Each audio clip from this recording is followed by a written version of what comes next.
ভাই ভাই সকাল 10টা বেজে গিয়েছে, এখনো তো সূর্য ওঠেনি। কি বলো? সূর্য ওঠেনি? যাই নামাজ কই? নামাজে দাঁড়াতে হবে। আল্লাহু আকবার। এ কি এ কি, আমার তো কিছুই মনে পড়ছে না। কোরআন পড়তে হবে। কোরআন শরীফে অক্ষর নেই, কোরআন শরীফে অক্ষর নেই। ভাই ভাই তাহলে এখন কি হবে? তাহলে কি কিয়ামত শুরু হবে? ভাই আমরা কি আর বাঁচতে পারবো না? তওবার তওবার সব দরজা বন্ধ। আর উপায় নেই, আর উপায় নেই। বল তোর রব কে? জানি না, জানি না, আমি জানি না, জানিস না? বল তোর দিন কি? জানি না, জানি না, আমি জানি না।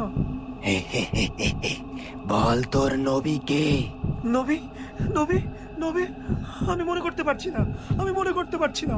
ভয় করে সেদিনকে, যেদিন যেদিন তোমার কোনো দরজা খোলা থাকবে না, যেদিন ইসরাফিল আলাইহিস সালাম সিংহায় ফু দেবেন, সেদিন পালানোর আর কোনো জায়গা থাকবে না।